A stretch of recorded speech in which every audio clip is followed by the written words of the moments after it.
For your locations tab, your options tab, we'll talk map tours, your account menu, the demo, and the Q&A. Now that we're off and running. If you do have any questions, feel free to answer them or throw them in the Q&A or the chat, and I'll try to answer them live.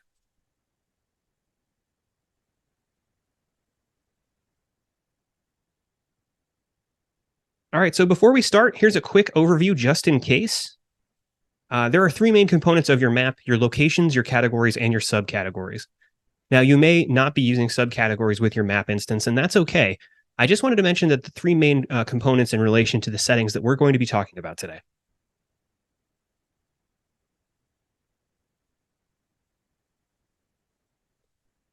All right. So we're going to talk about some category settings, and we're going to start with your locations tab for some advanced category and location settings. The first one I want to talk about here today is single select. Now, single select will limit your end user from selecting multiple categories at one time. So if you think about the front end of your map with the checkboxes that display to a user to turn categories on and off while viewing, single select will allow you to select one category or subcategory at a time. A really common example, and the one that you see here, is parking. In the GIF here on the screen, there are a number of parking lots that will overlap with different use cases. Chances are the visitor to the map is going to identify with at least one of these subcategories here, whether they're a commuter, a faculty or staff member, or looking for the most accessible parking. They won't need to have all of those parking categories turned on at the same time. What Rice University is doing here down in Texas is when someone drills down into this subcategory, you'll see that only one category can be selected at a time. You can toggle this on either as you're creating a subcategory or category, or edit it later by toggling that single select line in the CMS from no to yes. If you're not using this today, that's okay, but possibly something to explore. I believe someone from Rice is on this call, so shout out to you guys. Next, I wanted to talk about category view. And this is going to reposition the map when a specific category is toggled on. This is a good idea for categories that might have locations outside of your main campus renderings or location, or maybe a study abroad category or an outdoor recreation category.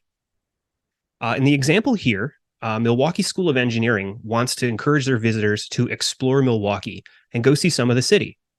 By setting the category view, when this is selected, the map recenters to show more of the city and the points of interest that are added as locations to their map.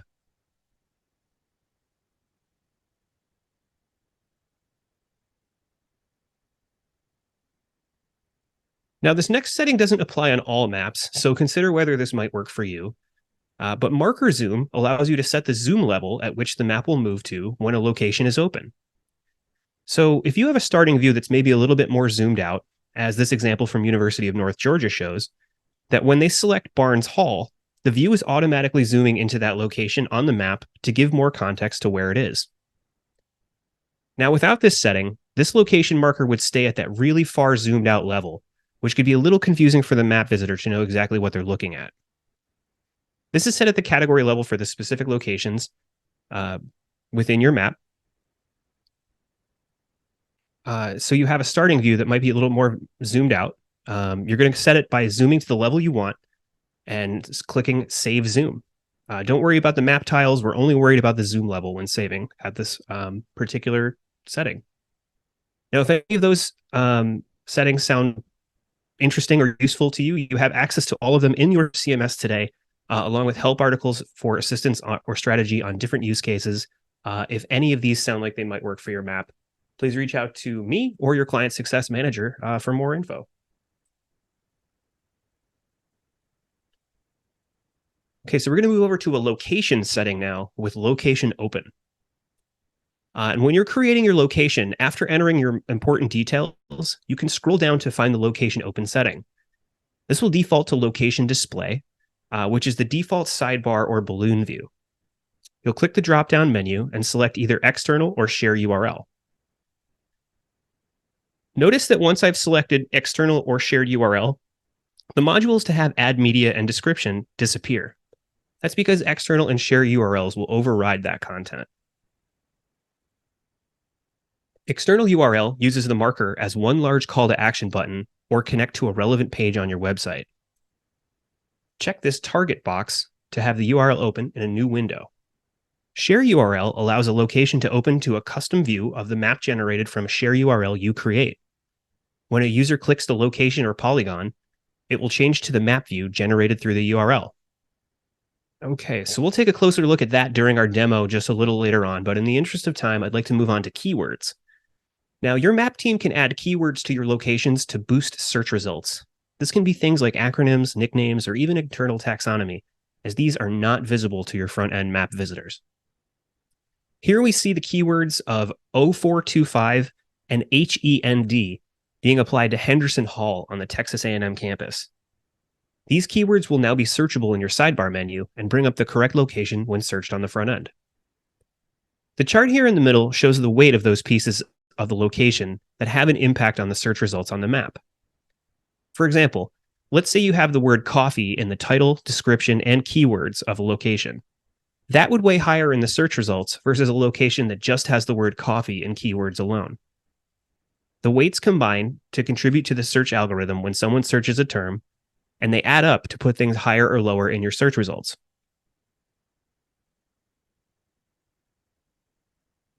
And here, great pro tip, look at the search event metric in Google Analytics to do a quick test on your map and add keywords that you see people searching around your platform.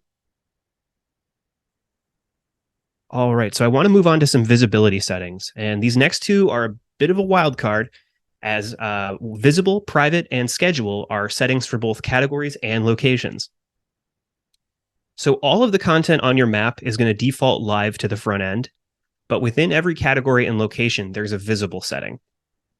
This setting allows the ability to hide layers in the CMS so that they're not shareable to the front end of the map. If you have a category or a location that is not in use at that time, you can toggle it to hidden. This way, it's no longer displaying on the map, but all that information about that item is still retained in the CMS. Once you're ready to turn it back on, just flip the option back to shown, and it will once again appear on your front end. Private allows you to have the categories or locations that are only visible on your front end by visiting the direct URL or clicking a link to that item. Now, if I'm just browsing your front end map as a public visitor, this information is not going to be displayed. But if I'm sent a link to this information and click on that, it will display only for me when viewing that map or whatever user you send it to.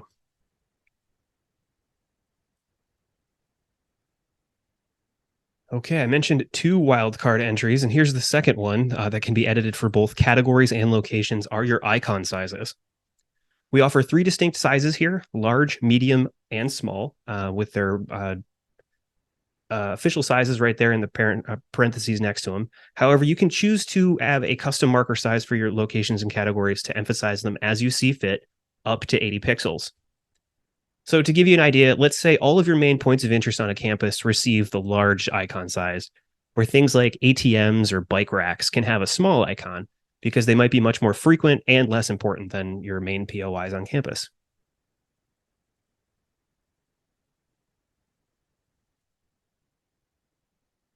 All right, so we're going to head next door to the Options tab and talk about a few of the settings in there to be aware of. And I wanted to start by talking about the ways that you can edit the search functionality of your map. So when it comes to visitors searching your map, there are a few options that you can control, starting with the prompt in the search field bar with search help text. Now, if you don't have anything added here, this will default to just search with an ellipsis afterwards. Michigan Tech, who we'll also see a little bit later on, is using search by name or keyword as the prompt on their map. This can be anything you'd like. Just make sure it's entered here and save your changes, and it will appear on your front end.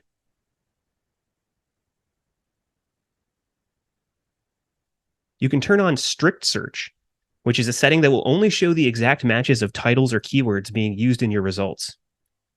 Now, if strict search is turned off, search will return all of the relevant results. Lastly, if you want to have the search bar open or closed upon launching your map, or hidden completely from your front end, you can toggle the search display bar to open or closed, which will determine the status of it when launching the map, or hidden to hide it completely. So marker clusters are now available on both Google and C3D GL map types, where if you have many close or overlapping locations in an area, The map will cluster them together when zoomed out and reveal the individual locations once you zoom in. You can choose the number limit on how large or small the clusters should be, as well as having a few style options to choose from to better suit your map's theming. And we'll take a look at this as well. This is Worcester Polytechnical Institute, and they're using stoplight. So the larger the number is red, smaller number yellow, smallest number would be green.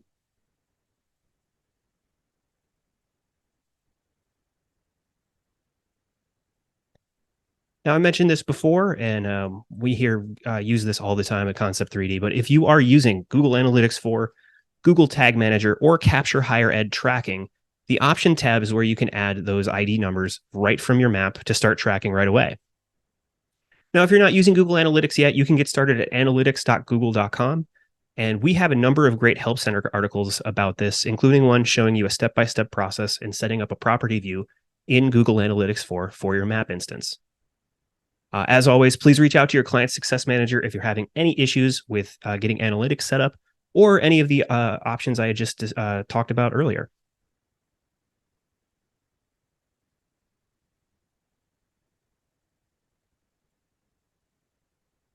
Okay, so I want to get away from settings for just a moment and talk about a feature called Map Tours. Now, this is not to be confused with our other great product, 360-degree tours. Map Tours exist only within the interactive map software and does not require a 360 tour. So using your map as the foundation, you can create everything from a walking site tour to a stop-by-stop guide through specific event information happening around your campus. You can have specific tours for specific reasons, or you can have one main tour for your visitors to follow. I like to include Skidmore College here because not only is this the closest Concept3D customer to where I'm sitting right now, but they have one self-guided tour that is incredibly dense and has about 30 stops. This is the only tour they have, but it's going to take you through all of the most important locations on their map, including the Arthur's Ankle Music Center. Beautiful place to see a concert if you're ever in Saratoga. This is a great way to help your visitors save time or find some of the most important things you want to emphasize. The example I'm going to show you later has a series of wellness walks that are throughout campus that you can take. I think they have at least 5 that you can choose from. Just a cool way to set up a nice path for people to follow. Now, when it comes to map tours, there are a few settings and best practices we do recommend. You can enhance the descriptions of your tour stops with a rich HTML text editor that we have for each tour stop available. And just like with categories and locations, your tours can be made private so that they're only available via direct URL or hyperlink. You can also schedule a tour to only appear for a certain length of time or during certain days by scheduling that map tour. If you have 360-degree panoramas you'd like to add, those can be included as an additional form of media during a tour. I will note that this does need to be completed by Concept3D Production, so reach out to your client success manager to get that started. At this time, you cannot upload your own 360 panoramas. However, you can use them. Just give us a ring and we'll take care of the rest. We recommend tours be about 8 to 10 stops in length to keep your visitors engaged. We strongly recommend building out and enhancing that content with images, videos, text descriptions, or audio files to give it a real personalized touch for your campus and brand. And lastly, if you have multiple map tours, and we'll see an example of this shortly, you can group and sort them to customize the hierarchy and groups affiliated with each tour. Here we have just a quick view of the tour edit screen. Pretty small. We'll take a look at that in the demo once we get there. But moving right along, we're going to go into the account menu. So the CMS map views here are a setting you can use to set up specific map views at the click of a button or quick links to display at the top bar of only in your CMS.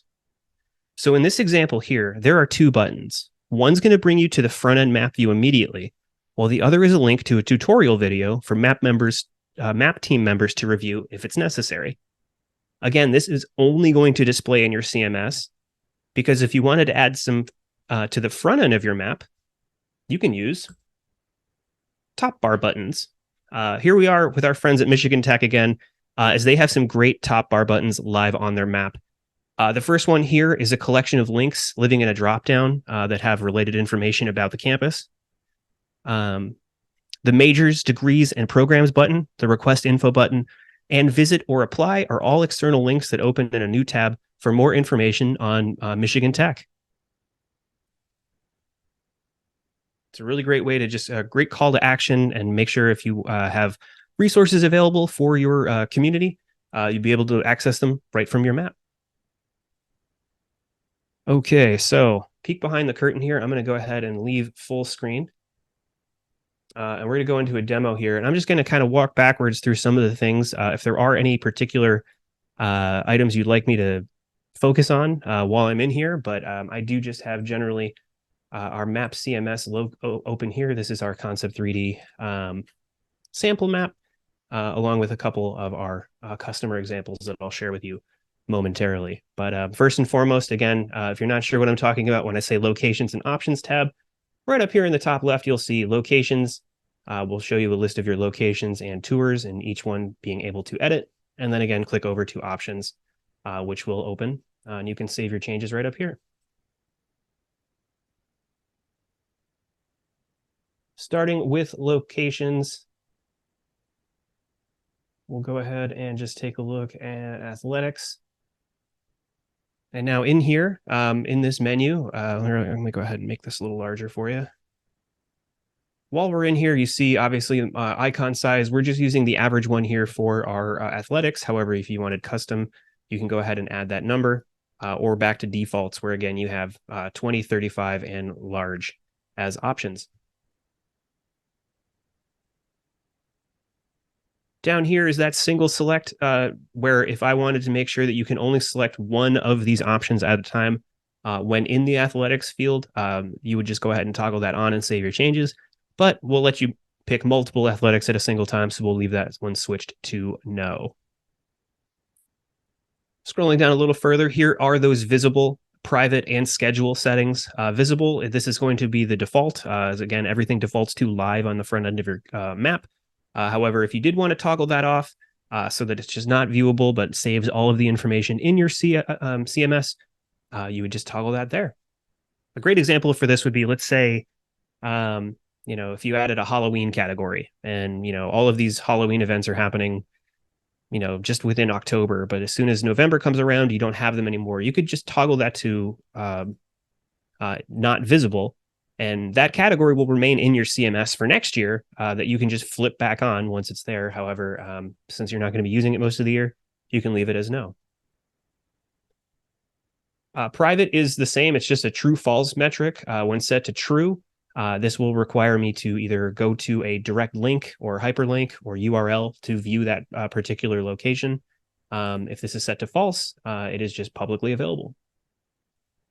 And again, schedule, here's where we would do always show. However, if you did want to put it on schedule, you can add a start date. This will open right here. And again, you can even add a repeating functionality. Let's say you only wanted this available on weekdays or from the hours of 9 to 5 during business. You'd be able to toggle that so that during those off hours, I would not see that content. Or you can just put always show. Category view, again, we're not really so much worried about the map tiles here. We're just worried about the zoom. So we're going to say this is what the zoom level I want this to be for my category view. So when I click on this category, that's the zoom that it toggles to. And we're going to save that. If I wanted to just go back to default, again, you can click back to default. It'll tell you that it's been restored and then eventually return to an option where you'd be able to save a new view. This would be the same for marker zoom. If you click saved, again, it'll show you that. You can go back to default and your defaults would be restored and you'd have the same option to save a zoom once again. All right, once again, we're going to move next door right into that options tab to talk about some of those things I mentioned. And here is where you'll find those search options. Your search bar display, this is set to close, but we'll go ahead and open that up. And then here is the search help text where you can add whatever you'd like. Search here for more good stuff. Exclamation point. And now that'll show up in my search bar on the front end when people come to look for things around my map. Here is where you toggle strict search. Again, if this is on, it's only going to match things as they are exactly, whether they are a keyword or a title. And this is if this is turned off, it's going to return all relevant results while searching around your map. If you did want to turn on marker clusters for those zoomed out views, you can go ahead and toggle those on here, where once turned on, you'll see a suite of options open up below. And here's where you'll be able to determine how large or small with a upper limit of 21. And then here's where you choose a cluster radius and some of the styles available to you. Like I said, if one of these happens to work better aesthetically for your map, there are a few options there. Scrolling down here, again, while we have depreciated our Universal Analytics property ID, as this little tooltip will indicate, we are now only working with Google Analytics 4 and Google Tag Manager. However, if you do have that information, like I mentioned, the option tab and scroll down here is where you would add it. If you're working with Capture Higher Ed tracking, you'd be able to add that ID here. All right, so now we go ahead and if I zoom out here, but we'll go right back here. And if you were interested in turning on or starting a new map tour, you can get started right down here in the new location and category, new map tour. And your menu should open right here on the left. Let's go ahead and cancel that. New map tour. And you'll see that menu's pretty brief. You'll just set these up. You can upload a photo and a tour subtitle. This is going to be how it shows on the list, as in, remember the example for Skidmore said that it was a self-guided tour through the campus.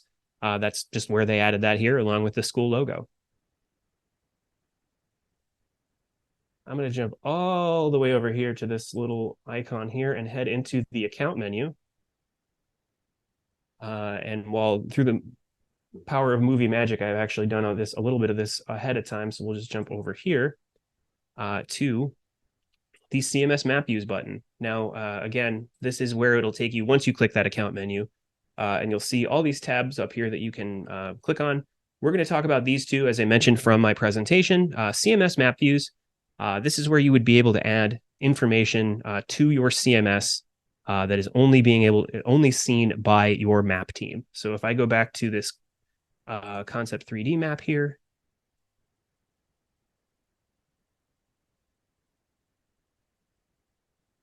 oh, this is Michigan Tech, pardon me.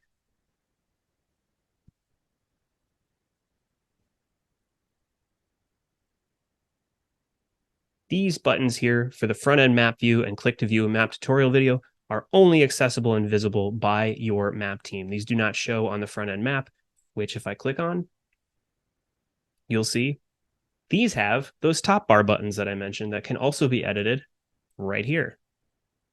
So again, I'm logged into Michigan Tech here, and I'll pull them up. As you can see, related links, majors, degrees, and programs. You can see the references here to their front end map where you see related links. And now here's all that content where you can find the types of things you'd keep in here: text only map, PDFs, shuttle information, just some really great supplemental info to a map that you might want to have access to right from the top.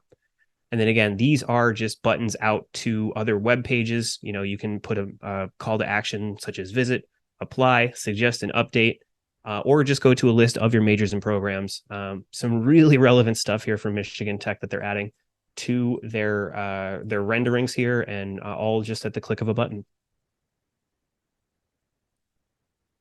All right, so we're going to take a look at, this is California State University Long Beach, and the reason I bring them up is because they were the ones that have these lovely, really great use of map tours here. You know, you have your self-guided tour, you have the Japanese Gardens virtual tour, but then we have a group, as I mentioned before, they have their wellness walks. And if I click on this, we have all these cool routes around campus, 1 mile wellness walk, route 1 and 2, 2 mile wellness walk, 5K.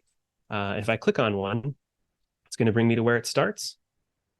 And then I can just go ahead and click through. That one doesn't appear to be too long, so we'll just go ahead and exit that. Or your 5K wellness walk starts here. Looks like it goes all the way over to the baseball field, and you can see this pathway that's created by that. Go ahead and exit the tour there as well. I know I mentioned Rice University earlier and their excellent use of single select, but just to kind of see that in action, here is parking. And then you'll see we have these accessible parking spots, but there's going to be a lot of overlap. So if we click on commuter, you see those now go away, and I only have the one. Same for faculty and staff. Again, there's a lot of overlap between faculty and staff and commuter. So there's really only need to have one of these on at a time. Again, this is probably the best use case we've seen for it. I know that it at least to kind of explain how you might use that. And again, Worcester Polytechnical Institute, here are those marker clusters. You can see these big numbers, but if I scroll in, all of a sudden these things break out into smaller clusters, where if I continue to scroll in, you'll see them break out even further. And these have your 360 panoramas added, where if I click on them, I'll go ahead and check out the 360 panoramas. And if I continue to scroll in, then you just see all of the individual ones at this level. But scrolling out, everything becomes larger until the maximum. I just realized what time it was, so I'm going to go ahead and stop sharing as that concludes my presentation. If there are any questions or anything I can answer for you at this time, feel free to throw them in the chat. Otherwise, I appreciate your time and attention today. And if you have any questions, please reach out to us at support@concept3d.com. Or you can always visit us at help.concept3d.com to see all of our awesome help article materials.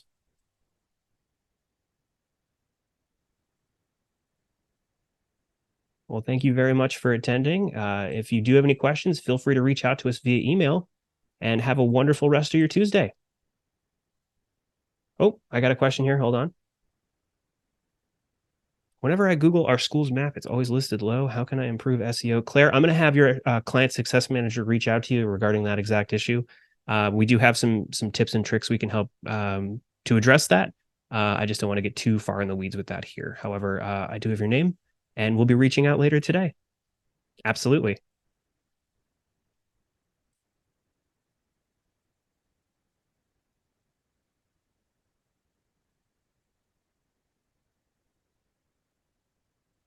All right, folks. Well, again, have a great rest of your day, and happy Tuesday. Thanks for joining. Take care.